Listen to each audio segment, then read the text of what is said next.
You know what they say, Damon? A I McKale by any other name is still just as cool.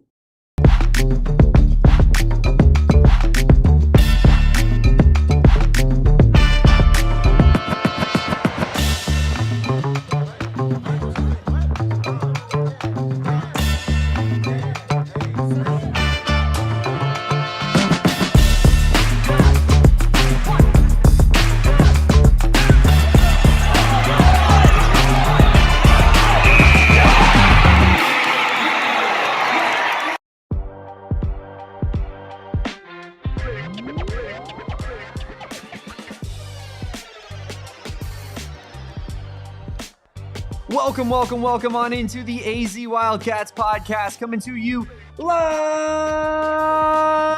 from Studio K, presented by our friends over at Circle K. I'm your host, and I am back in the building, Damon Fairall, aka Damon Dog. I got my guy Kevin Thomas, aka Kevo Post, with me as always, and we are fired up to be talking about the number one basketball team in the land taking on College Gameday opponent number 16, or are they higher now? Texas Tech. Not 16th. 16th Texas Tech tomorrow at the McKale Center, and we will be talking about that matchup and more as we get into the show. I also need to give my takes, let them fly on the Space U uniforms, Kevin, and of course we'll be talking about that at the end of the show, but we would be remiss off the top to not talk about the biggest news in the world of Arizona athletics today. Our sponsorship with Branded Bills? Of course, our sponsorship with Branded Bills. And of course, the greatest headwear in the game over at brandedbills.com. That is promo code BBPHNX for 15% off. Again, head on over to brandedbills.com and check out that campus collection, because there's no bigger news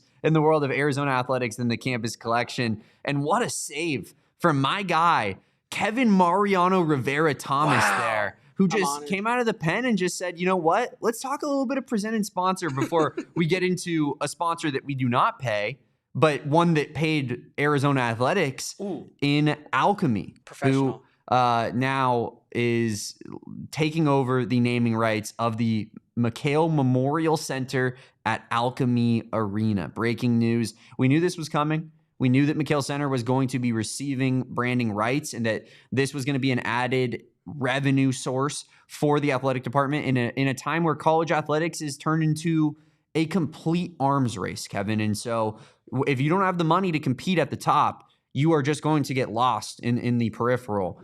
And Arizona is trying to get out ahead of that, but they do so in a way that I think, you know, it is never going to be received in a positive light when you change the name of such an iconic venue like McKale Center. I was complaining to you before the show, as I often do in lead up to our podcast, Kevin. And I was saying that, like, and I'll throw ASU into it as well, even if some Arizona fans don't want to hear it. Sun Devil Stadium hosted a damn Super Bowl. Not just any Super Bowl, a Cowboys-Steelers Super Bowl in the damn 90s. Not that long ago. It's an iconic stadium built into a mountain. It looks sick. McKale Center was that for Arizona fans, and even to a greater level, because Arizona, obviously, the basketball program is special in Tucson, right? And so it feels like, you know, this is a state that has not had professional sports for a long time. Whether it's, you know, the Diamondbacks coming in, you know, 98, or it's the Cardinals coming in the early 90s, or it's the Coyotes also kind of making their way to Arizona around that similar time. The Suns have been here since the 70s, but really this state's sports culture has been Arizona State and the University of Arizona forever. And the two iconic venues that came with were Sun Devil Stadium and McKale Center. And now neither are anymore, as it is now Mountain America Stadium and Alkeme Arena, respectively. And I know that we're all still going to be calling it McKale Center, but it just feels like another loss for the fans, for tradition, for college athletics as a whole, and just a sign of the times of where we are going, Kevin, and where we already are. No, yeah, I think I hate renames. I hate naming rights deals just as much as the next Wildcat fan does. But I also think it's like the bigger picture thing is more so like you said, this is more so just the way of the world, at least in America's soil these days, right? Like it's an arms race. I think it's a very good way of putting it. I said it in our meeting today, Damon. Like it feels to me Like schools used to do stuff like this to pay for a new training facility, to pay for a whole entirely new stadium, to pay for a new expansion on the stadium, to get, I don't know, you can name the amenity that these things used to be done for. But now it's just simply trying to keep up with the Joneses, right? It's Arizona trying to keep up with whoever else is in the top of the Big 12 with hoop spending and national spending and stuff like that. So it's unfortunate, but I would say this much, that I think DRF did good with this. I think like the great Alex D'Agostino said on Twitter today, check out his Twitter, doing great work for us as always, but he said, this could honestly have been so much worse, right? You have it as a suffix, not a prefix. Everyone can still call it McKale Memorial Center and then just stop.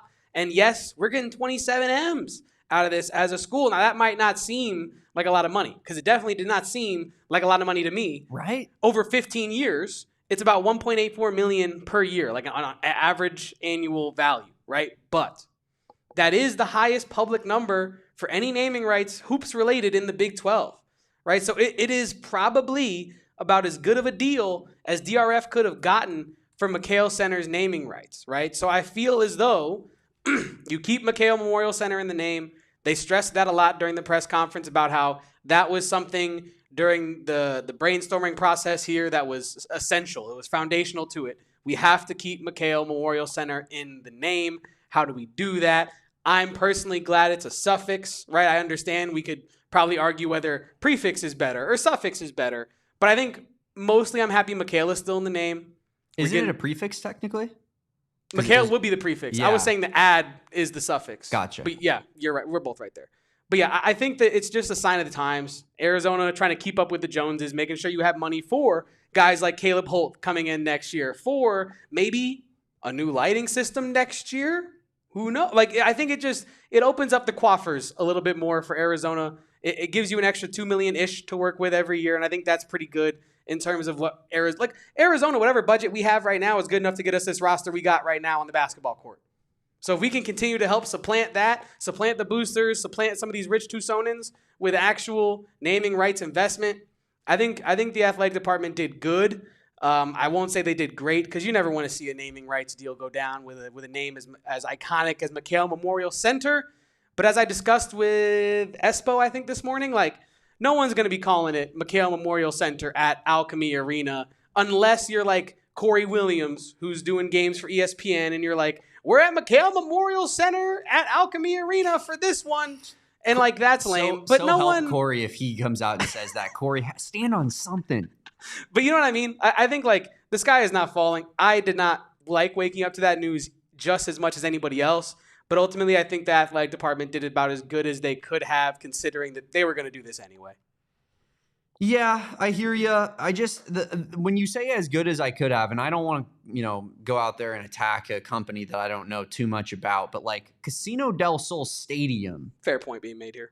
That felt right. I know that it's a little bit different between Arizona Stadium and McKale Center, and the value of which we hold on keeping those two names as part of association. But I just Casino del Sol Stadium. It rolls. It's a company everyone's aware of. It's a company that's been involved in Arizona athletics for a long time, that pays money to the athletic department consistently. And honestly, I'll even throw this aspect in there. It's the native tribe that's in the area, and it connects you back to, the kind of the native population that's in the city that is a fairly underrepresented, chunk of the city, I would argue. So that part of it, I feel like is just it was such a clean fit. And this just feels so clunky, Kevin. I don't like the sound of it. And if I was a rival fan, I hate to give people ideas, but I would just be if I was a fan of a team that didn't like Arizona, I'd be like, yeah, that's fine. Worry about the Alkeme. You know what? I'd be just throwing it around all the time, because I know that I wouldn't want to hear it myself as an Arizona fan. But obviously, everyone's still going to call it McKale. As Ernesto says, we all call it Twitter. At the end of every show, I don't say follow Kevin on X at KevoPost. I say follow Kevin on Twitter at KevoPost, So I understand, we're going to call it what we want, but it just isn't what I was hoping for, I guess. From a money standpoint, which is above my pay grade. I'm not it's not like I am privy to these deals, what the actual worth of the building is, whatnot. I know that for a fact that Kansas doesn't have a deal for their arena. And so I would imagine that the Phog Allen Fieldhouse, if it was taking a sponsorship rights deal, would go way above what McKale Center has gotten, because it's just, frankly, a more iconic venue, despite McKale being probably in the top 15 or so. But it's not what I would have wanted from a fit standpoint. I was hoping for something that maybe we could like connect to a little bit better, kind of like how the football rights deal was. Yeah, no, I think if you're doing any area of like where could this have been potentially better, I think that is maybe it. Maybe like a little bit more of a tie-in to some companies in Tucson, maybe Tucson-based or whatnot. I don't know. If I'm doing the silver linings thing, which for the record, I'm kind of with you on that aspect of things. I wish it was more connected to Tucson, the company itself.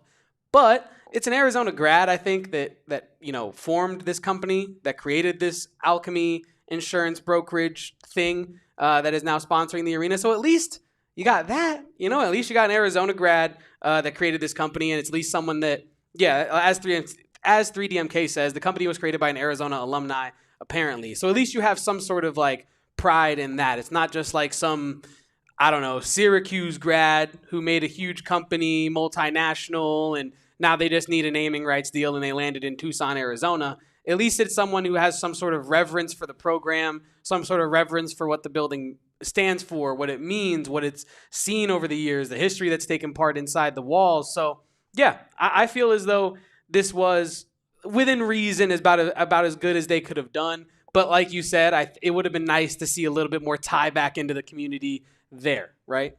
Yeah, that's kind of where I'm at with it. Again, I think we all are going to call it McKale, but I mean, your first reaction, Kevin, was not one of trying to like talk me off the ledge. Your first reaction was like, this is bad. This is not good. Yeah, I was on the ledge. So what's happened? You just needed a little bit of time to cool off, or what's the deal there? Mostly, I think two things. It was twofold, Damon. I realized my anger was not at the name change itself. It was at the overall trend of where college sports is going. Right? It was that the name change likely is here because you got some debt you got to figure out, and you also need to keep up with the Smiths and the Joneses in your neighborhood who are paying all these, AJ DeBansa's $7 million to come to their school, right? Like, we got a third of that. If Arizona wants like a Caleb Holt, if Arizona wants like a Bruce Branch, if Arizona wants like an Aiden Diggs, these kids are going to cost money now, right? So like we've heard Kelvin Sampson, as great of a coach as Kelvin Sampson is, as great of a program as we believe Houston to be, right? Even Kelvin Sampson is coming out doing his own version of panhandling, coming out and saying like, dude, Kelvin Sampson has a coffee cup, exactly, and he's jingling some pennies in it. But he's like too proud to be like, please help us. He's just saying we're poor, we're damn poor, and we've been poor. Make it not so, right? And I think like Kelvin Sampson would probably fall to his knees to get a brand new naming rights deal for whatever arena Houston's got. If it could be like the I don't know what Houston company, you know what I'm saying? Like if they can get a $4 million, $3 million, $2 million deal, I'm sure Kelvin Sampson would be happy about that. So I do think that that's where I was more angry about. I was more angry about why the naming rights deal is happening, why you need money to form a basketball team these days. And also once I learned new information, you know what I always say, Damon, wisdom is the ability to change your opinion once given new information, right? And I think once I learned, I think I saw it on Jason Shear's Twitter this morning about like Arizona actually now has the most valuable naming rights deal publicly available in the Big 12, hoops related, and all these things related to the deal. And I sat back and I thought about how, you know what, it is still McKale Memorial Center at the front, and I can just stop right there and I don't have to say the ending. It's not going to end my day, whatever. I was pretty cool about it. You know what I mean? It's not my favorite thing. Was definitely not happy to wake up to the news. Definitely kind of threw my morning through a bit of a twirl there. But once I kind of took a breath, I was like, you know what?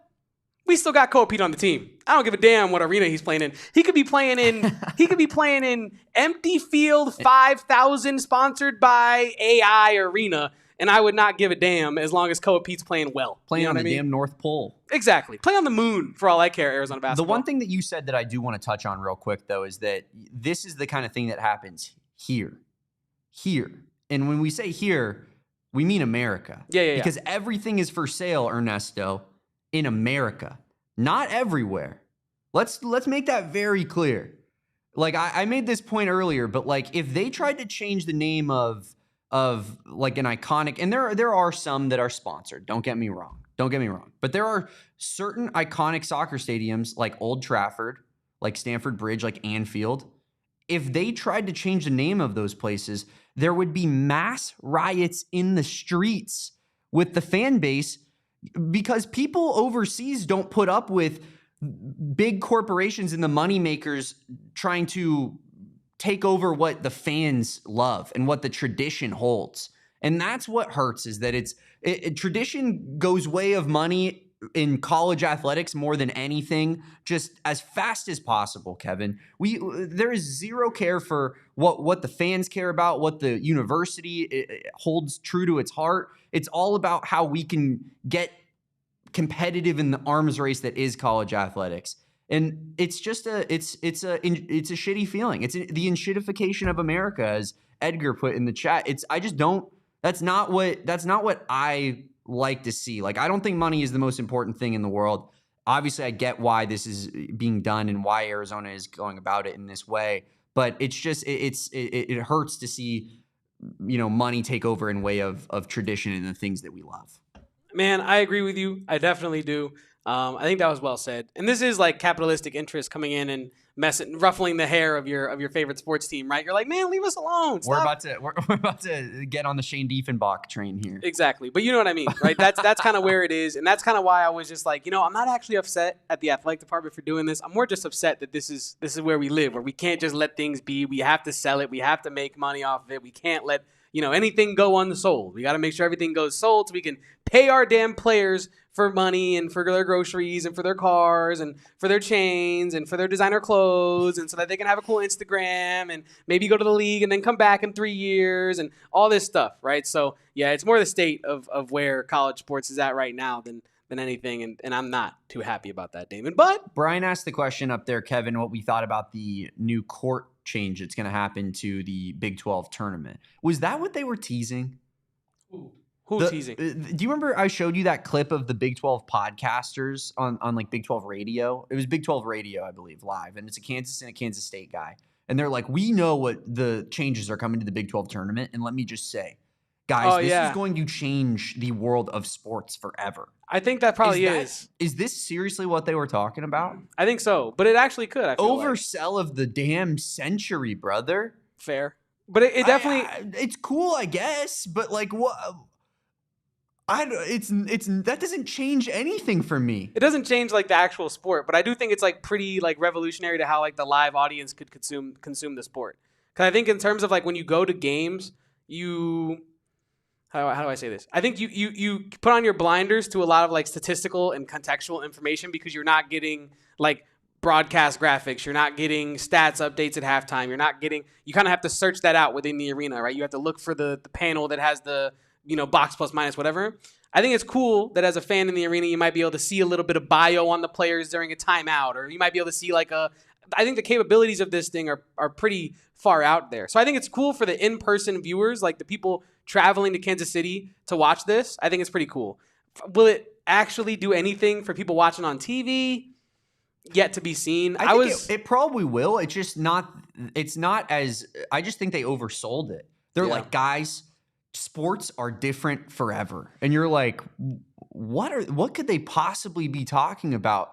I feel like this was something that was always somewhat coming, right? I mean, you think about, on TV, they add the sponsors to the floor without having them actually on the floor. It feels like that's almost a precursor to, having the floor be able to change interactively, right? So, I mean, I guess it's cool. I like it. But I am gonna laugh at those two Big 12 radio podcasters for the way they talked about that, because I think it's the craziest thing I've ever heard. But I do think it's awesome. I initially I like it. I'm with it. I initially had some concerns about player safety anytime you have a new non-wood surface, but apparently some people in our Discord and some people in the chat yesterday were informing me that some European guys that played on this overseas were saying that you jump a little bit higher, the ball bounces a little bit stronger. So if there's no player safety issues, if the players like playing on it, from what we're hearing overseas, I'm down. I'm all with it. I know Darren Peterson, like I've been making this joke, and I'm going to continue to make this joke in perpetuity until I cannot make it anymore. But I know he's not sniffing this court. He is not investigating. He's not thinking about playing. He is not touching this court. I don't mean to make this a instance of you plagiarizing, but that's not a Kevin Thomas original. I saw a tweet go viral that said, "Are you think Darren Peterson is playing on an experimental court? You're out of your damn mind." I'm not the last one to say it, but I was more so saying, get ready to hear me repeat this over and over and over again until the Big 12 tournament's over, because I'm not going to stop. We're good on that, actually, in Darren Peterson land. Same Darren Peterson that said that they're going to win the conference championship, by the way. Yeah. And I bookmarked it. So thank you for sending me that, Kevin. We will be back, Kansas fans, after the way you are trying to talk to us and try to big dog us for Tommy Lloyd, which will not happen, may I add. But I mean, just overall kind of a big change here in the Arizona athletics side of things. And now both of the major venues are sponsored. So, I feel like it's been a lot of donorship, right? Like, you have like Hillenbrand. For example, or like the different venues are named after different donors' families, and now you're getting some companies in there. I wonder if that will trickle down to like the softball stadium and whatnot. Yeah, I mean, I wonder if it will. I also wonder like what the value of those is at like the I guess general market, so to speak. Like, is it worth bringing that in a new naming rights sponsor right now? The season just started, whatever. This is my question to you, chat, and to Damon as well. What is with brands doing this in season? Mercury doing it in season. Suns, I think, did it in season as well. I guess not. They would have been slightly preseason, but you know what I'm saying. Like, they've done it in the season in the past. Yeah, Suns. I'm not a big fan of that. I feel like it's weird to mess with the vibes. Don't mess with the vibes. Hey, you're changing the design of the baseline on us. You're changing the design of the baseline on us in the middle of the season. Maybe, like I said on Southwest Bias today, I'm not really superstitious. I'm a little stitious. You know what I mean? Like, I don't really prescribe to a ton of superstitions, but like I won't split the pole with you, for example. You know what I mean? But like I feel like don't mess with my court during the middle of the damn season. Can we do this in the off season? Yeah. Can it be some grand after we've cut down the nets and we're getting back to the parade? At the end of the parade, DRF gets at the podium and goes, and by the way, next year it's McKale Memorial Center at Alkeme Arena, and the crowd goes, ah! Because she could say, I had a PB&J, and the Arizona Wildcats won the national championship. Mary would go, ah! You can say anything once you cut down the nets, and nobody's going to give a damn. So I'm like, can we just wait to the end of the season to do this stuff? And not just Arizona, but like teams in general. What is maybe, and this is what I was talking to Erica about it this morning. Do you think it's like there's a part of the deal where like that last, it's 27.7. Do you think that last 0.7 is like the last 3 months of this basketball season that you would get at McKale or whatever, the last 2.5 months, whatever it is? Could be a fair point. I mean, I don't know how if the numbers are like exactly like big round. You know numbers, what I mean though. You know like, do you think you're getting like you're paying for a little bit of the front end of it to get it into the end of this national championship potential season, right? To get involved in that, get your name as a part of that. I don't know. Ernesto is airing out our brainstorms out here live on the YouTube channel, saying that PHNX Nacho stand at McKale Center at Alkeme Arena. I mean, listen, sports media is not the career path that is the most lucrative. And yeah, Kevin and I got to make ends meet somehow. So yeah, unfortunately, we will be starting a PHNX Nacho cart out the Alkeme Arena, and you guys could see us there in our little getup. We wear like popcorn people costumes. Yeah, I wear a tortilla chip costume, and I spin a sign on the outside of the arena to get you to come in. And you got to do what you got to do to make ends meet when you work in this line of business, Kevin. But it is what it is. Also, Damon, we have some pretty big time breaking news in the chat. Wow, Brian Edwards subscribed. Drop an air horn. Huge. It's incredible. Was it the racism earlier in the show from me, Brian? Is that what did it? Or I'm trying to figure out what the... I'm thinking it was just Friday the 13th. You know what I mean? Like, hell has frozen over and Brian Edwards has subscribed. No, sure. Genuinely, thank you, though, Brian. We do appreciate you tapping in with us all the time and honestly keeping us honest with our history of Arizona basketball and things like that. So my mom says we make a fortune being two handsome young men shilling out nachos. I don't know if that's the type of sex that really sells these days. I think you kind of got to look a little bit more, I don't know, Margot Robbie, Margaret Qualley, a little bit more like that than these two guys. But Damon, I think that's all on naming rights. We got Texas Tech to talk about. Game day's coming to town. I'm coming to town tomorrow. we got a big game on deck, Damon. The house that Kevin built, the Alkeme Arena, he will be live there. And of course, and I'm gonna keep that pressing that button, Kevin. But we also have some news in way of Caleb Love being added to the Ring of Honor tomorrow. And who better to be in attendance than my guy Kevin Thomas, who used to watch Caleb Love's high school basketball games in different parts of St. Louis. Then Caleb, this is not a complicated word. He follows. Yes. Follows Kevin to his school. Kevin chooses U of A. Caleb's at North Carolina. Caleb Love follows Kevin to Tucson to be at his university. And now Kevin will be in attendance as his name gets put up there in the rafters forever and gets kind of etched into Arizona basketball history. But I also, Kevin, before we move on from this fully, we do have DRF's statement. I don't know if we wanted to hear from DRF herself in regards to the naming rights change before we move on here onto our Texas Tech preview. McKale Memorial Center is one of the most iconic venues in all of college sports. For generations, it has been a place where championships are pursued and where student athletes learn what it means to compete with excellence, with integrity, and with pride. Quite frankly, some of my favorite memories here when I was a student from 1994 to 1997 were here at McKale. So it's a very special place. Tomorrow, you may have heard, ESPN College Gameday will broadcast live from the McKale floor, underscoring the national relevance of our program and the unmatched environment Wildcat fans create.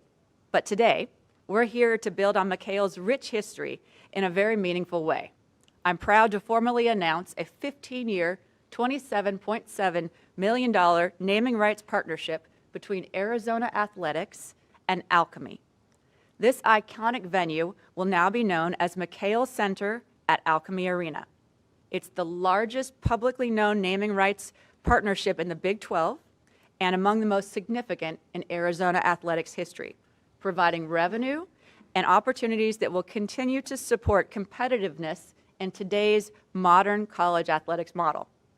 We approach this process with intention and with discipline, seeking not just a transactional arrangement, but a long-term partnership that aligns with our values, our mission, and that honors the role that McKale has and will continue to play at the heart of this university.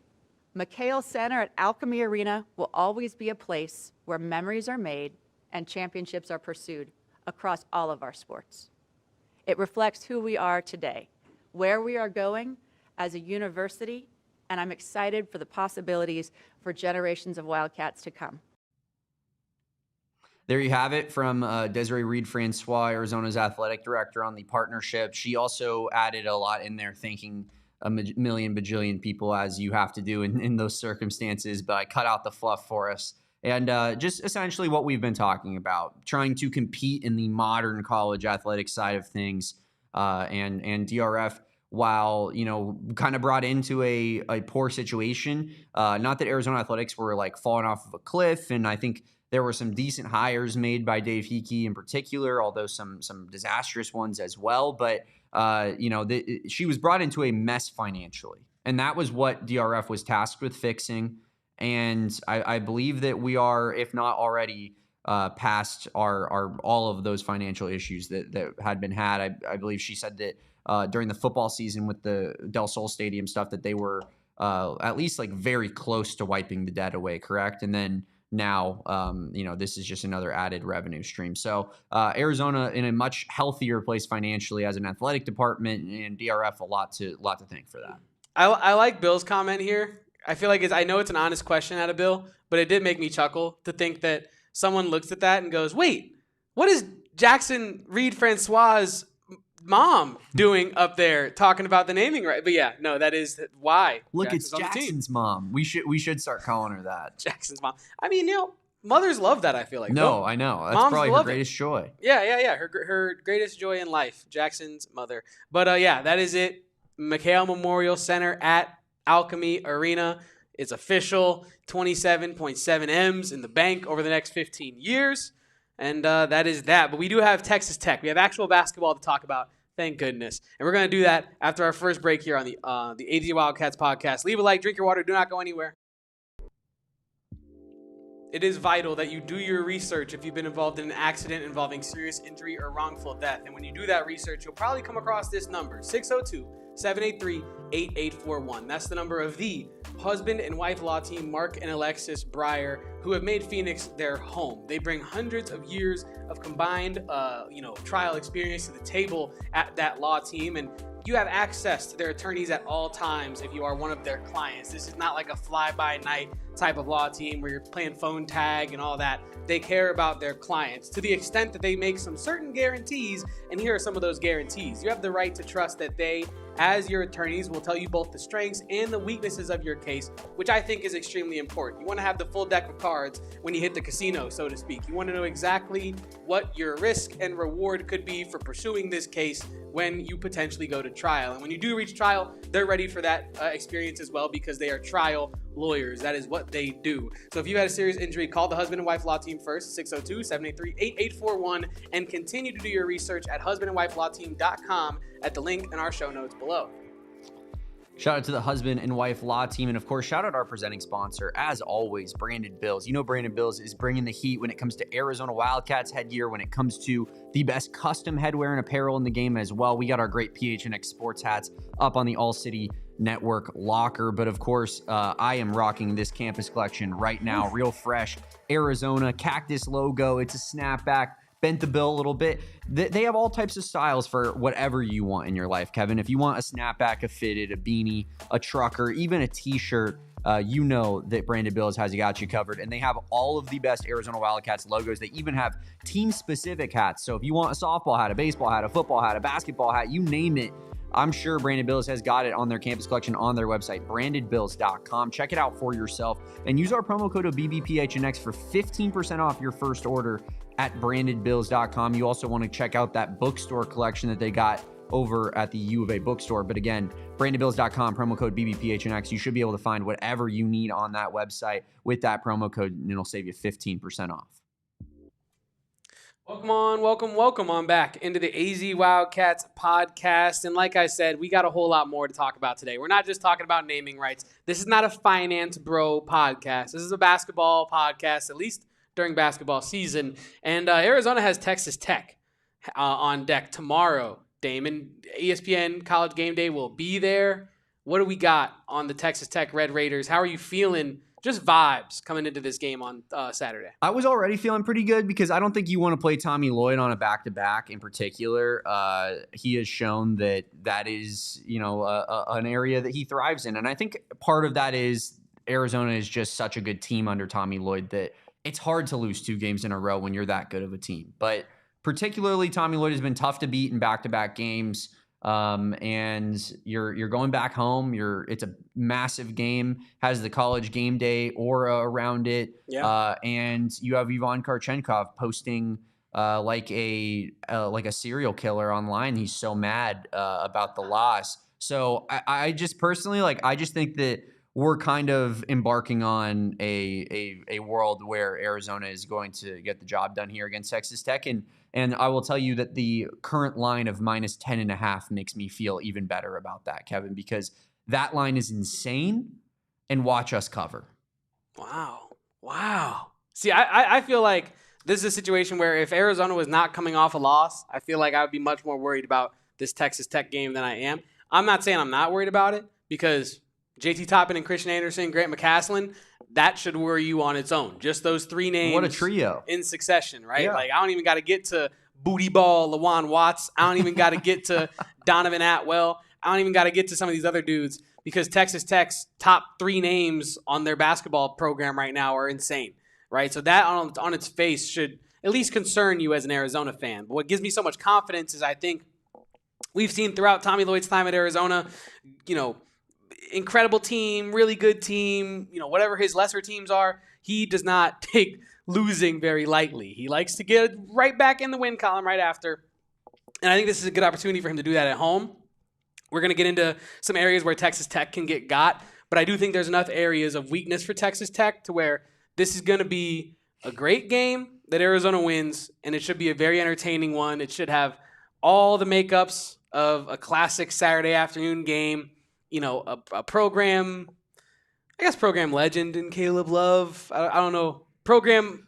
I mean, Popular program alum. It's tough at Arizona because you have so many great players that have come through, but I think legend is fair. I mean, Caleb Love has somewhat of a I hate to say it again, but like an aura around him. You know what I mean? Like there's a reason Caleb Love is still so popular on social media with Arizona fans and with just Caleb Love fans alike, and it's because he's popular. So I think he's at least like I always think that there's like, it's like legend status is here and like cult hero status is here.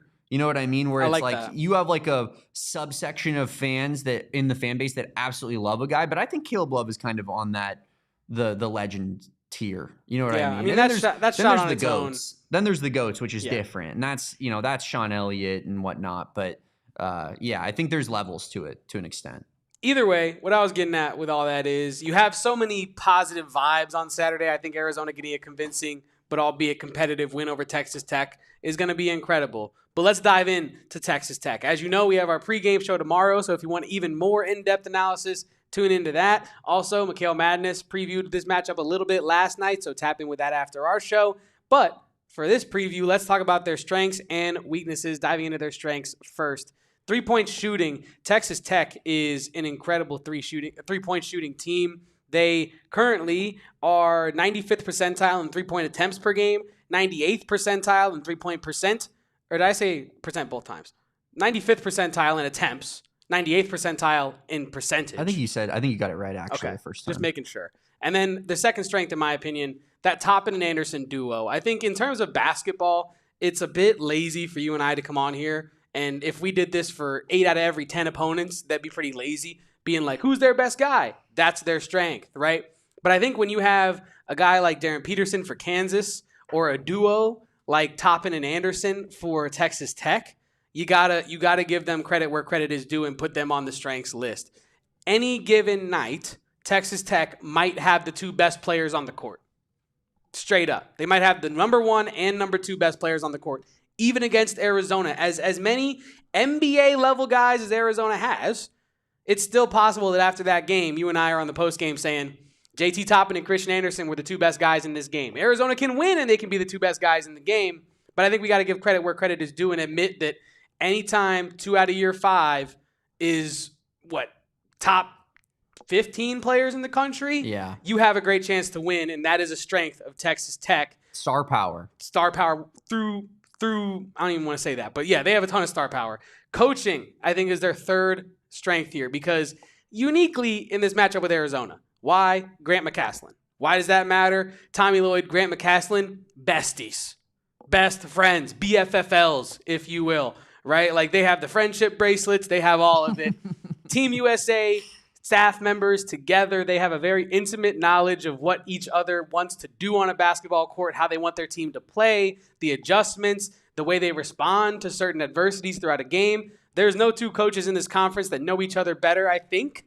I'd have to do some digging, but I feel like it's Tommy Lloyd and Grant McCasland. Those 2 are extremely close. Isn't Russ Hodges like literally a McCasland assistant coach? You're right. So you maybe right. I mean they're all interconnected, but you know what I mean. McCasland is definitely connected with the best of them, I would say, when it comes to his coaching history. And I mean Tommy Lloyd, Grant McCasland, two sides of the same coin, I would argue, Kevin. They're 2 of the younger, most up-and-coming coaches in the college basketball world. And I think McCasland has done an absolutely incredible job when it comes to, the building of that program and also the sustaining of it, right? Because he took over when they were already in a pretty good spot, and they have not skipped a beat. They have, in fact, maybe even gotten a little bit better. But it does feel like, as we've kind of outlined in our tier rankings, Kevin, that they are maybe not an S-tier Big 12 team. They are just below that. They are not quite an elite team.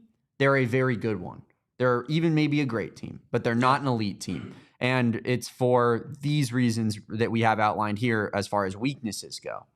Yeah, the bench production for Texas Tech is not great. They currently are 3rd. That's not ranking. That is percentile. They are 3rd percentile in bench points per game. Wow. They are also... They just don't have much depth. If you want to look at their front court, I guess I could explain it that way. It's pretty much JT Toppin, and then JT Toppin, you had better play 40 minutes. That is that. So the bench production is not ideal. They're probably in a fantasy basketball, maybe you can get a G League guy kind of a world. They're like one like power forward center away from being like a really special team. And we keep talking about it, Damon, but that Darion Williams fella, what he could be doing in Lubbock right now and what that team could be doing. I know that the way the NIL works, it probably wouldn't have worked for Texas Tech to bring him back. But man, that's the thing though. We were talking about Darion Williams with Texas Tech, where we're like, how does Texas Tech get beat out for anybody financially in this era of college athletics with their billionaire, oil tycoon owner essentially? Yeah, no, I agree with you, but I'm just saying, like, I think that's more so what I was saying. Like, if this is in the past, Darion Williams is probably looking at it like, oh, I can't wait to run it back with Conference Player of the Year, JT Toppin, young point guard Christian Anderson. Let's go get Donovan Atwell from UNC Greensboro, and let's run this thing. But, yeah, that's not the case, and they are really just like one or two players away from being like a really special team. But, like Brian Edwards says, 3 guys averaging 35-plus minutes could hurt if we push the pace. Like, Texas Tech just does not have the depth to run in transition with Arizona, but more importantly, sorry, I don't know why I went that high and did not really execute it. I know what you're going for here. They can't get in foul trouble against Arizona, right? Those calls, I know. I have really been annoyed at Arizona fans, honestly, calling out these refs. You play 40 minutes. It does not come down to 1, 2, or 3 calls, right? But if they're going to ref it, like how they refed against Kansas, where Krivas can get hacked and get mauled and not get any free throw attempts, not one, Texas Tech has a great chance in this game. I don't think that's how the refs are going to call it in Tucson, Arizona. No. I think Krivas is going to have a free throw attempt. I think he's going to get to the line.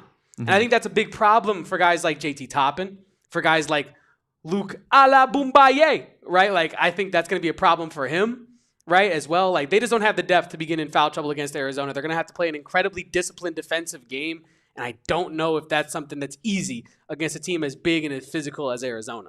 Yeah, I'm with you there. I think the size component side of things there is very important here, because as we've outlined, I think TCU, the only team that is smaller than Texas Tech in terms of size, and when you have a center rotation like Mo Krivas and Tobe Awaka, I think that's almost Arizona's that's almost the biggest advantage Arizona has, is that you play almost an even 23 to 24 minute split between the two of those guys when they share the floor with each other for a little bit each game, and then you don't have the size and the depth, the combination of those two things as a Texas Tech team where you can really combat that at all. So if Arizona's centers play to their level, I just don't really see a world where Texas Tech comes out on top and wins this one, Kevin, because they don't have the size, they don't have the bench production, and I don't know how they will be able to sustain it with a team that has the upper echelon talent to go toe-to-toe with them. Maybe not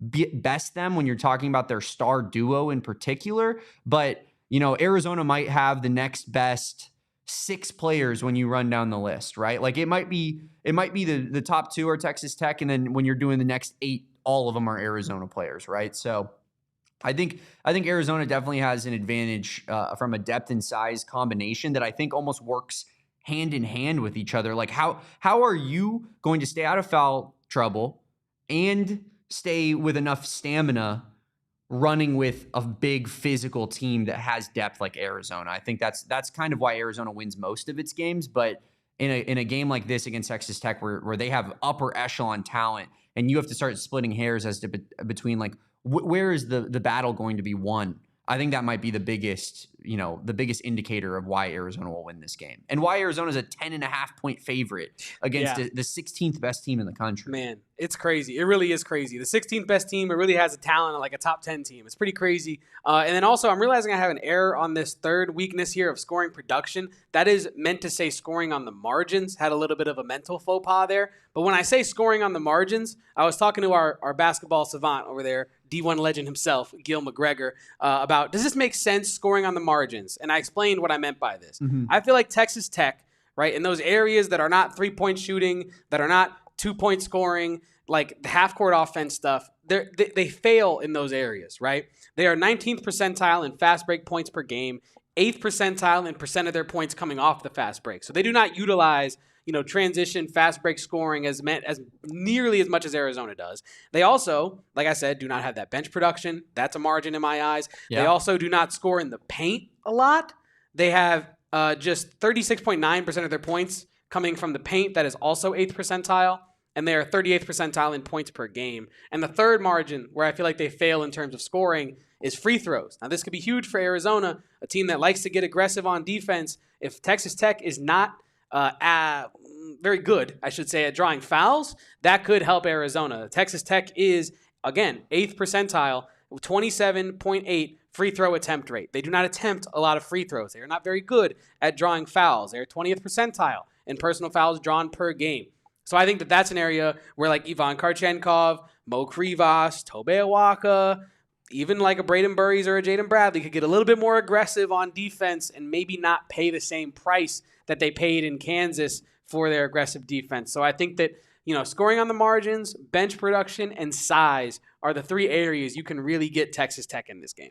I think scoring on the margins, basically, I would argue that it almost includes everything that isn't three-point production and paint production, because I think that those are the shots that you want to be taking as an offense, right? Yeah. And how often you can get good transition opportunities, get to the free throw line, your bench players, how much they're contributing. I think absolutely those are all things that are, factors in what will kind of determine this game. And yeah, it's not exactly Texas Tech's strong suit when you're looking at their team. Like they do have Atwell and Watts, who are both good players. And I think that, maybe me in particular, I won't say you, Kevin, but I think I maybe have diminished how good of players those guys are throughout the season, talking about how it's a two-man show at Texas Tech. Like they have pretty much 4 good players. But is that enough against Arizona's 8-man rotation? I don't think so. No, especially when I don't know. I'm not trying to put you on the spot, but have you watched a lot of Lawan Watts this year? Or have you seen any of the clips of Lawan Watts circling around? I've watched, I won't say a lot, but I've probably watched, 5 to 10 games, somewhere in that realm. Because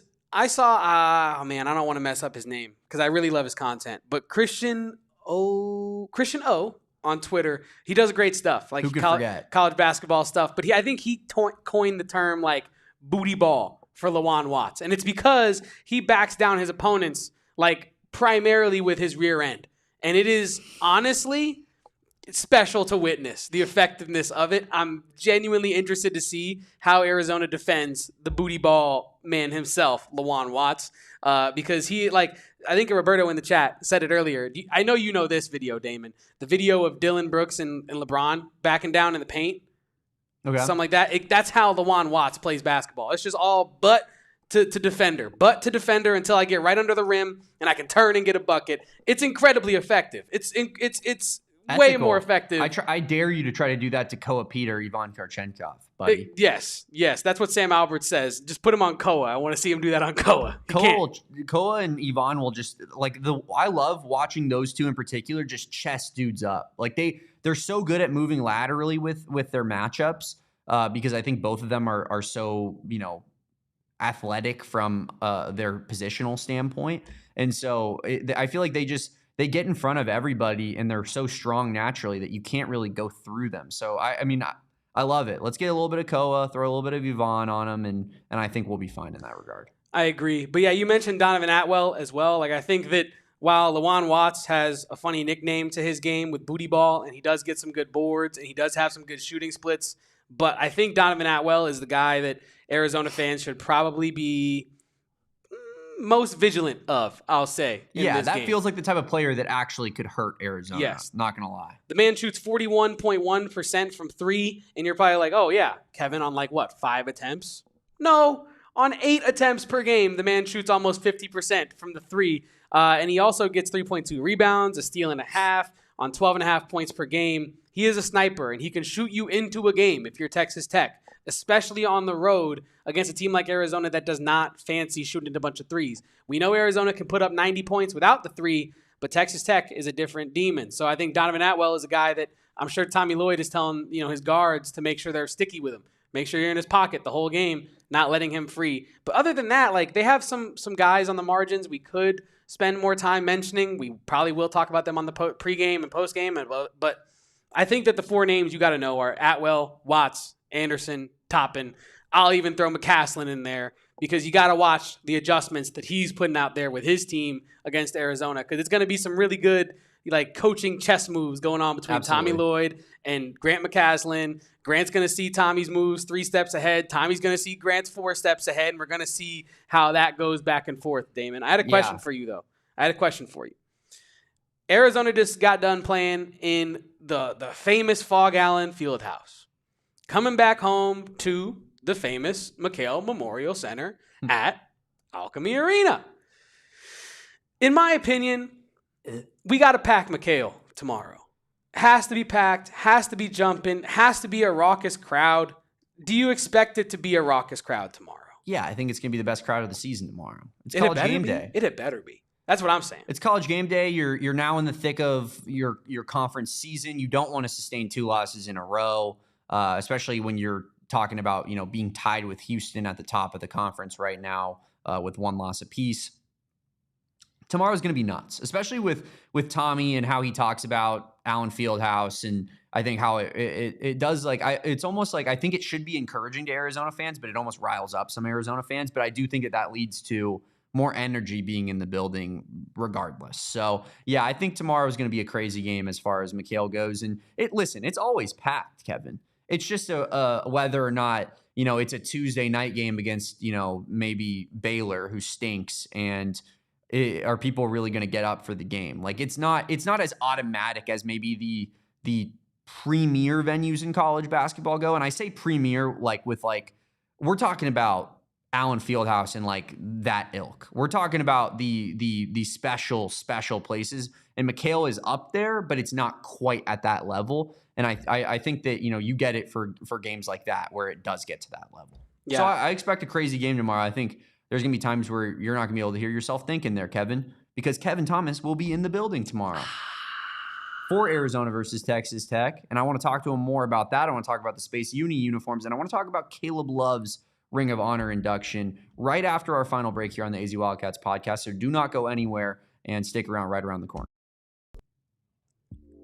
I have a big road trip coming up tomorrow. I'm heading down to Tucson. Huge road trip. I'm heading back up to Tucson late at night. And when I get home, hopefully, I am absolutely wired from talking about an Arizona Wildcats victory over Texas Tech.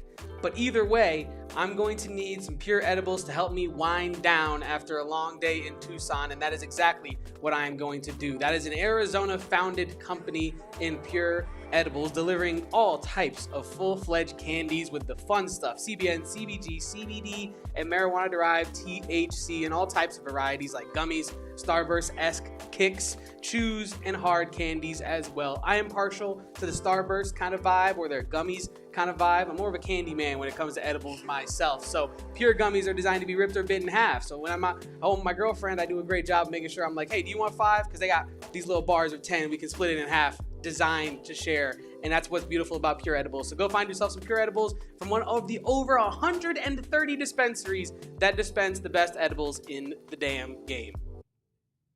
Welcome on back to the AZ Wildcats podcast, previewing Arizona versus Texas Tech. A little bit of ESPN College Gameday discussion in there as well.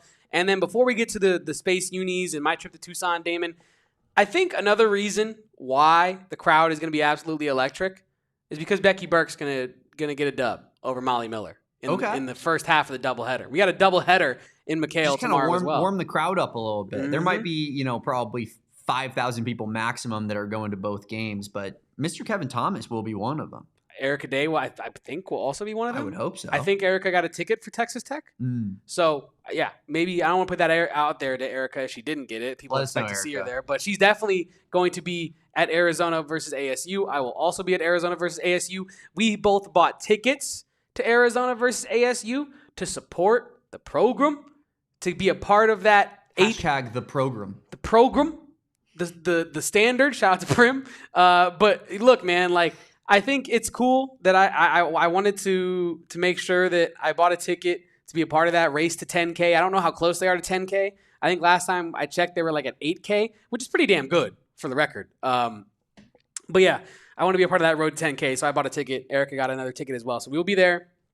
Hopefully, the crowd rolls right into the men's game, and we can just be raucous the whole time through. That is my hope. But yeah, let's talk about some uniforms here, Damon. The rents are going to be there for both, Wow. Kevin. Wow. Crazy. Wow. Huge breaking Wow. news. Jane and Dennis in the building. Nuts.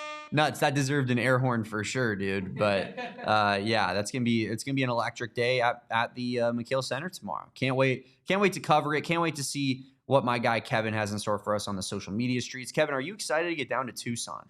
Man, I'm pumped. It has been way too long since I've been down to Tucson. It has been way too long since I've gotten a haircut. So I will be doing both of those things hopefully tomorrow. I need to make an appointment. Thank you for reminding me, Damon. But yeah, no, I'm excited to go down to Tucson. I need to get a Sonoran hot dog the authentic way. I need to have some Mexican food the authentic way. And that will be done tomorrow. God's way. That's what we call it. God's plan. Yeah. You know Blake Shelton, friend of this podcast company.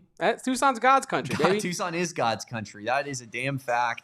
The Sun Devil went down to Tucson and he didn't stick around. This is Wildcat country. You know what I mean? Dude, the Tempe is seething right now hearing that. I mean, seething, Kevin. Kevin's tweet about, dude, you got to give us a good little rage bait. Like, people in Tempe will really tell you that their city is nicer, and just take a picture of Tucson tomorrow. Just light the Twitter streets on fire, Kevin. Man. Get Michelle Gardner in your comments. Like, just fire up ASU people. Look, man, I might have to do that. I might have to take a picture of A Mountain and be like, this is the city that people try to tell you is not beautiful. You know what I mean? This is what it is. But yeah, I'm pumped to be down in Tucson tomorrow. Gonna check out the campus store, see what kind of new swag they got. Check out that Branded Bills campus collection as well. Maybe I'll get a new hat. Maybe I won't get a new hat. But yeah, I will be definitely checking out that campus store. That's huge. Yeah, campus store has to be done. It does have to be done, absolutely. And one of the bigger draws, I'd say, to the game tomorrow, Kevin, is one Caleb Love getting announced Ring of Honor ceremony on Valentine's Day. I mean, could you draw up a better scenario than that? No. And could you draw up a better scenario than the first game that Kevin gets to go to in Tucson all year?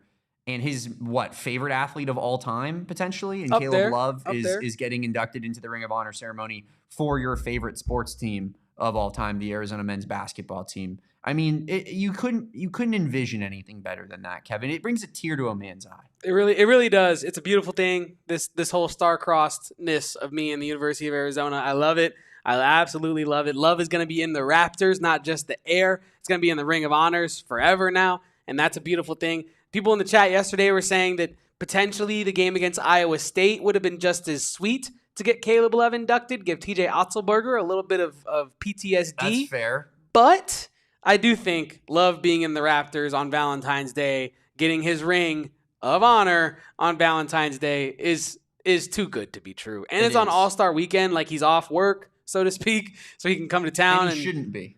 He should be at the Rising Star game with one Carter Bryant, who's going to be in the Rising Stars game and the dunk contest. Or should he be there instead of one Carter Bryant, I would argue. Let's just say in a hypothetical scenario, they got Caleb Love in, and then this clown, whoever sprained his ankle, and then got Carter Bryant in. That still happened. So there's a world where they both get in, right? And I want to be supportive of our guys here, Kevin, but I looked up Carter Bryant's stats before. Oh, you don't? No, see, you messed up. You messed up. Carter Bryant, statistics, you messed up. You messed up. I'm looking at Caleb Love's statistics, and I'm pretty impressed. Yeah, but you can't look at Carter's. If you look from like December on, Caleb Love's shooting like 45% from the field, averaging like 15 points per game. Yeah, that's a rising star. If you're a rookie, like that's a guy who potentially could be averaging 20 down the road. You know what I mean? If he things work out, and I feel like Caleb Love, his style is so that of an NBA player. He needs to get a little bit more efficient, but this is the makings of a really good NBA guard. When you're averaging double digits as a rookie, I don't care about how old he is or how many years he played college basketball for. But yeah, Caleb Love it's baffling to me. We got a guy averaging double digits, Kevin, as a rookie, and he's not in the damn Rising Stars Challenge. What are we doing? Carter Bryant over his last 2 games is averaging 13.5 points. Yeah, Carter Bryant over his last 5 or so games has looked better for sure. But no, to your point, he's averaging like 10 over his last 5 games. But before that, I mean, over the season, he's 3.4. Caleb Love's averaging 11 point something on the entire season. And that's with the disastrous start that he had in the first couple months. No, I agree. And I am kind of saying this all tongue in cheek that Carter is you know, more deserving than Caleb. But I do think that Caleb Love not being in there, even before Carter Bryant got put in there, Caleb Love should have been in the Rising Stars contest. He is quite literally, in my opinion, for my money, I don't know how Adam Silver and his, gang of goons over there is defining things, but I think that Caleb Love's the definition of what a rising star is. Yeah. He's been a star in college. He comes into your league at this point slightly unheralded because he goes undrafted. He starts out a little bit rough, but he gets going. And what is the star doing? Oh my goodness, it's rising. He's figuring out how to play in the league, and he's dominating in a lot of these games. So I think that he is the definition of what a rising star is. If you're going to look up in X amount of years, like who are some stars for potentially Portland Trailblazers? Could maybe be. It could be Caleb Love, right? So why not Caleb Love in the Rising Stars game?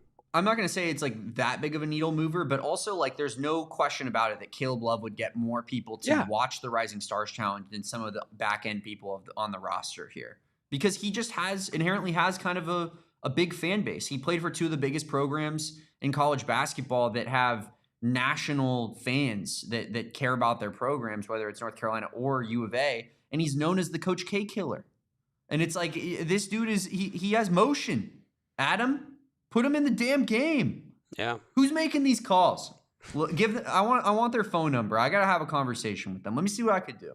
Well, while you have their phone number, could you maybe pass it to me so I could ask if we could send some money to Arizona for Brian's idea? Because I love this idea. I'm one for a bobblehead, Damon. What if we did more like Iguodala nights, Aaron Gordon nights, where you got like a bobblehead where he's like in maybe a Nuggets uni outside McKale or something? That'd be kind of cool. You don't got to even that creative. I just think it'd be cool if we did like more like things like Brian is saying. I think you got to get him in the Arizona uniforms from when they were here at U of A. And I mean, that would be sick, though. Remember the Gronk bobblehead that they did? Yeah. Like way after the fact? That's one of the coolest bobbleheads that I've ever received. I'm sitting there and I'm like, this is my GOAT. Yeah, that is a phenomenal idea. He's got the sporting the big 48 and the old uni. Like, it's sick. We do need more of those. It's absolutely. But we do have our head coach here, Tommy Lloyd, talking about Caleb Love and this big accomplishment, getting in the Ring of Honor, and him kind of announcing it to the media here. So here's Tom. I'm happy to announce, not only is it going to be Valentine's Day on Saturday, but our own Caleb Love is coming back to be, honored and be put up in the Ring of Honor. And he is, I'm sure he'll be available for you guys, but I think this is a really cool thing. You guys know Caleb has a special place in my heart. For Caleb Love to be inducted in the Ring of Honor on Valentine's Day, which just happens to be the date the state of Arizona was officially founded on February 14th, 1912. That's a lot. So that's really cool. And so it's really going to be really cool to have Caleb back here for a few days. And I'm just so proud of him. He's had a journey that's been well documented, and we don't need to rehash that. But he came here, and Arizona, was a place that was able to kind of give him a second chance at it, and he crushed it. And he didn't get drafted, which, is maybe a debatable decision by a lot of people. But I think he's proven his worth. And his first half of the NBA season, I think he's averaging double digits for the Portland Trailblazers. So happy for Caleb, and am not surprised at the success he's having, and hope you guys are able to do some really cool stuff with him coming back. You can just tell there from Tommy Lloyd how much Caleb Love means to him, and how much Caleb's commitment and belief in the program means to Tommy as well. I mean, I forgot exactly what he said there, but he said something to the effect of like, I love Caleb, and we're so happy that we had Caleb, take a chance on this program. So it's great to see, and it makes me happy. It also makes me happy, as it would in Damon fashion, that it makes some people probably really mad. And that alone makes me happy, because I love Caleb Love, and no pun intended. And so I love to see some people get rage baited by this. The Caleb Love haters, you lose again. NBA guy, you lose. College Ring of Honor guy, you lose. 35 points against Duke in his final college game to try to keep his team's chances alive. You lose. And so did he. Yeah, but Caleb did everything in that game, and you could not possibly say it was his fault, like you probably could against Clemson the year before. Where I think that's why a lot of people were pissed at Caleb, is because it wasn't only him. Let's be fair. Ballo played bad, and it was Boswell played like crap, but it was I think Caleb Love just didn't have a good night, and so he kind of saved himself in his tournament history and feelings with Arizona fans. I feel like with that insane performance against Duke. I also love that when Tommy Lloyd referenced him, I believe he said the Caleb Love. Man, that's incredible. No, like I feel like when he came to Arizona, I would have said this, but probably not many other Arizona fans would have been like, yeah, when he leaves, it's going to be the Caleb Love, right? Or instead of just, Caleb Love, yeah, also went here. I think the D is pretty cool. Also, we have some fire going on right now in the chat. People are naming obscure Arizona players that should maybe or maybe not get an honorary night. I think Hurley night would feed families. Dude, Trey Townsend's been going to all these games. Can we get a Trey Townsend night this year? Let's not do it in the middle of this season, please. Can we do it next season? Preseason exhibition game against Oakland? Embry Riddle. We'll do it against like Embry Riddle. I say we schedule Oakland, man. Bring Trey Townsend. It's like Trey Townsend jersey retirement night. You got Oakland. You got Arizona. It's a beautiful thing, man. But yeah, no, everybody drop. If you have not done that already, everybody drop the most obscure Arizona player that maybe should or should not get an honorary night. I'm thinking Ira Lee night. That's David Baga night. Yeah. No, yeah. Ira Lee night. We also had Josan Sannon night. Jacob Hazard night. Kylan Boswell Casino night. TJ McConnell night. TJ McConnell night would be electric. TJ McConnell night would actually genuinely feed families for generations. Yes, that's something that 3DMK is like, I'm flying in for it. And I don't blame you. I would try to be there. You know how Bad Bunny did like a tour of just PR and he got like $3 billion to the country or whatever the hell? TJ McConnell night might bring $1 billion to Tucson. Yeah. That's all I'm like. People flying the in. McKale Center name. We could have just had TJ McConnell night. Damn it! People flying, private jets flying in from all over the place. Halliburton courtside. What the hell? Money glitch. Make every night TJ McConnell night, and all of a sudden you could charge tickets for 5 times the price, and you'll sell out every single game. Every night is Jason Gardner night because he's on the bench every night. That's incredible. But yeah, before we get out of here, we do have one more thing to talk about. Well, mostly Damon has one more thing to talk about because I gave my takes on these yesterday. The new Galaxy Slam uniforms is what they're calling them. I feel like these are pretty classy for a space uniform is what I would say. They're not really too creative. But Damon, what is your takes? You did not get to talk about it yesterday on the show. Well, first I want to hear Tommy Lloyd's take on it, Kevin. So why don't we hear Tommy talk about the kind of inception of the Space U uniforms? I guess we're kind of trying to take Space U from UCF, and technically, like you said, it's Galaxy Night or whatever. But here's Tommy talking. Well, listen, all things equipment-wise, I'm going to refer to Emoy, Brian Brigger. But, that was definitely an idea that, we kind of talked about as a staff, and we made some connections on the other side of campus. And I think it's really cool that to be able to combine those two forces. I love being a college basketball coach because you're part of a bigger university community. And I think that's really important. And anytime you can kind of bridge the gap between athletics and the other side of campus, I think that's really, really cool. And there's some amazing things going on at the University of Arizona that maybe don't get as much attention as basketball that need to be showcased a little bit. So I think this is a great opportunity. We're not the first people in the world to have this idea, so we don't get all the credit. I think UCF's done a good job with theirs, but this can be our own version of it because we have our own story that needs to be told. And if basketball can be a platform to help tell some of these stories, let's do it. I think it's cool that Tommy ended it that way because that is, I know you were not here yesterday, but I know you caught up when you got back to town because that's just what Damon does. So I know you heard this take already, but I'll repeat it for prosperity I here. listened 3 times, actually, to the pod yesterday. I was saying on yesterday's pod that this is exactly that. It's a beautiful vehicle to tell beautiful stories, right? And I think that What I was able to do was educate some Kansas fans in my replies about why Arizona had a Galaxy Slam uniform in the first place. There were a couple people out from, Lawrence, Kansas that had no idea that Tucson is like a NASA hotspot and like a space exploration hotspot. Come on, bro. The Mars rover. Exactly. That's all us. But a lot of people don't know that. But so this is, while your school is on top of the basketball world, this is a really cool way to expose the greater basketball fandom to what Tucson has to offer, even if it's in a more tangential way of like changing a jersey. So I think it's pretty cool that Arizona is able to tell these stories through some cloth.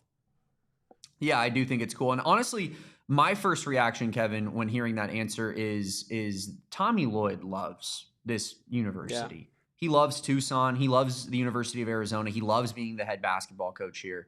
He loves being in college basketball, as he said word for word in that video. And I think, there's been a lot recently of Kansas fans trying to, I think, maybe rage bait Arizona fans a little bit, but also just taking what Tommy says about Allen Fieldhouse and how special of a venue it is and how special of a program Kansas has, which are all things that Kevin and I say on this podcast all the time, all things that anyone that knows anything about college basketball is saying when they're talking about the program that is KU Hoops. And I think that, that's been taken and ran with by Kansas fans of like, this is our next coach in the waiting. I refer them to this answer from Tommy Lloyd, where Tommy's talking about how he's trying to do what he can to draw connections to the university side of things and the special things that are happening on the University of Arizona's campus and trying to get more notoriety for those things with the Arizona basketball program. And I do think that matters. I think that Tommy is a guy that cares about community, and he's not just going to get up and leave for whatever is deemed as a better job, a better opportunity. He loves it here. He knows he's the king of Tucson, and he really well and truly is. And I think that he wants to continue to better and lift everyone else around him up on the University of Arizona campus, not just men's basketball, but rising tides raise all ships, Kevin. So I do think that this makes me feel, not that I felt bad about it in the first place, but it makes me just feel comfortable with our head coach, just that, this guy he's not going to leave, guys. That's never going to happen. All that is cute, Damon. What do you think about the damn jerseys? What do you think about these? I like them. I know Brian doesn't like them, but I think that you use the word classy. I think that that's a good way of putting it. They're not too loud. They're not too much. They go with what Arizona has, but they're different than anything that we do have. I like them better than the modern Navy uniforms that we do wear. We haven't worn them this season, I don't think, but last season we wore them a couple times. So I'm a fan. Maybe they could have been a little bit crazier, but I'm not necessarily asking for that. I think this is kind of what I came to a conclusion to yesterday on the pod, is that I like these jerseys. They're fine, right? They're kind of cool. I support them, right? I think if you're going to do a space theme, though, like Brian said, I think, maybe make it a little bit more exotic. You're giving yourself the opportunity to be creative. Just go be creative. And I think there's a lot of avenues to do that, especially with the Galaxy Slam kind of theme. But I think that for a first, if this is like a first of maybe a recurring theme, I don't know what's going to happen with the future of the Galaxy Slam week, because it's like a whole week of events. So I would assume that maybe they want to do it again next year. I don't know. But if you are going to do it again with a different jersey, I would hope next time you take a little bit more of a risk with the design, because this was a pretty safe choice. This was an extremely safe choice. Some people might not like it, but ultimately they're not going to be too offended by it. There's just some minor changes to text and color of a navy and this, that, and the third. The lining is different with the red. But I do hear Icy Mike, too, in his comment saying, we don't have a red uniform in our kind of kit here. And we could have potentially used maybe a red version. Although I'm still waiting on the Salim Stoudemire red jerseys to be kind of put into the mix, because we do have the white ones, we do have the navy ones, so it only makes sense that the red ones get added eventually, and those are going to go extremely hard. But I think maybe you could have done a little bit more, something a little bit crazier, but that also leads to maybe it looks like crap. Maybe it looks like NAU's, which a shocking amount of people actually like the NAU Astro Jacks jersey. I think it's genuinely repulsive. I don't think it looks good at all.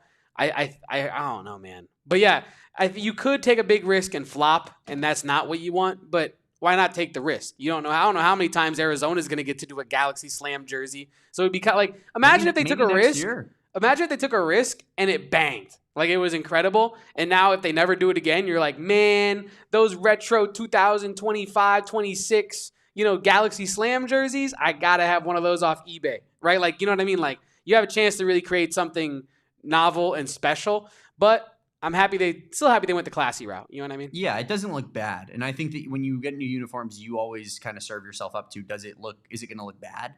And so I will definitively say that it doesn't look bad. Maybe it could have been a little bit more ambitious, though, in what the design they were going for. If you had to go out of 10, what are you giving it? Throw them up on the screen one more time to get a final verdict. Because I know you have some sort of star formations on the sidebar there. I know you have some designs there in the Arizona. I give these like a... Are we grading on this? This is important as well. Are we grading these in a vacuum of just jerseys across the board? Or are we grading these in a Galaxy space theme curve? Because if I'm grading them against NAU and UCF, this is like a 7, in my opinion. Okay. If I'm grading them as a general jersey, 5, 6, but not bad, just like average, mid. I mean, I'm kind of on the wavelength that of grading it against all jerseys. Okay. I do think it's better than NAU's. Mm-hmm. I do like UCF's though. Yeah, UCF's is cool, and it goes like out of their color zone usually. Yeah, UCF's is pretty fire.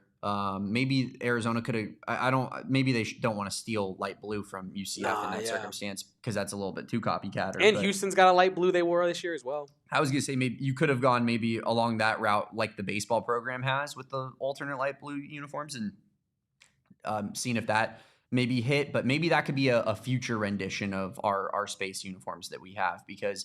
I know you said that, might not be another one, but also I feel like UCF, they've kind of made this into their thing that their fan base gets hyped up about, and Arizona might be looking at this as a way to kind of just get some more hype around the program once a year, right? And have another marketing opportunity, and more jerseys that you can sell to the fan base, of which, is a very, passionate fan base that will buy jerseys. So I hopefully down the road they're doing more of these, and hopefully we get some more ambitious designs down the road. But I don't mind it. Copper would have been sick though.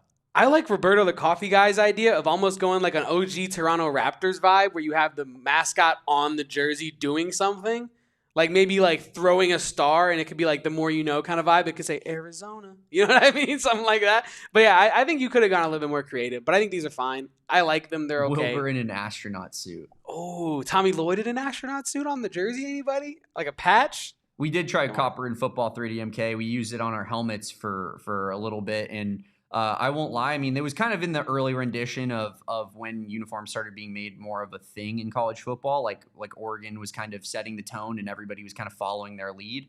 But I will say that ASU's Copper helmets, they did kind of best us on those, but we had them first. I do think we should bring them back, though, and kind of try to make it our thing, because I do think that the Copper aspect of Arizona athletics is a pretty cool thing to kind of hang your hat on. But yeah, I mean, overall, always cool to get some new uniforms, some fresh clothes in the building here, Kevin. So yeah, I mean, I like it. And when are they going to be wearing those? I believe against BYU when they come to town. That's right. Yeah, I think you're right. It is BYU. So excited to see those debut. Excited for Arizona to be taking on Texas Tech tomorrow, where Kevin Thomas will be in the building, boots on the ground in the greatest city on earth, Tucson, Arizona. And Becky Burke versus Molly Miller in the mid-afternoon.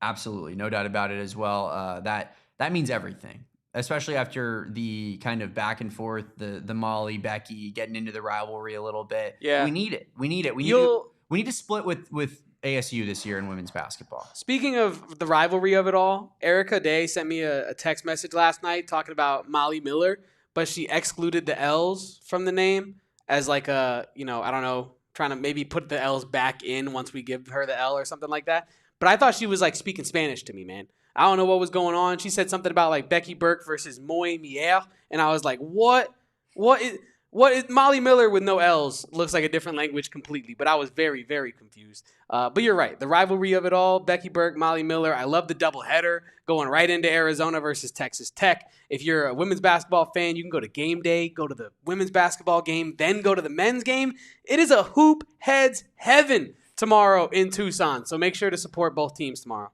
Yeah, can't wait for it. Of course, follow my guy Kevin at KevoPost. I'm sure he'll be giving us a lot of, tweets, just great media in general in Tucson. Can't wait for it.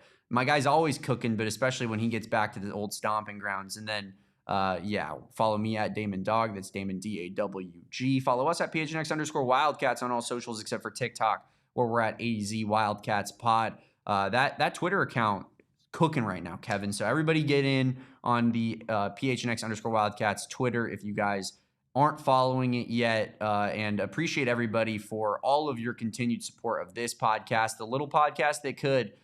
Kevin and Damon just continuing to, talk Arizona Wildcats athletics and do it with our best friends in the entire world here in the chat, especially my guy Brian. Brian has been on an absolute heater recently, but appreciate everybody for being here. We cannot wait to talk about Arizona versus Texas Tech tomorrow, and I'm sure Kevin will have some heat on Arizona ASU as well to give us. But pregame show 30 minutes prior to opening tip, so be there for that. And then, of course, we'll be doing postgame 10 minutes after that final buzzer sound. So appreciate everybody for watching. We're going to catch you tomorrow on pregame and postgame. And in the meantime, peace out, bear down. And go Cats. Can I interest anybody in a Eugene Edgerson, Tobe Awaka night bobblehead crossover? Let's think about it.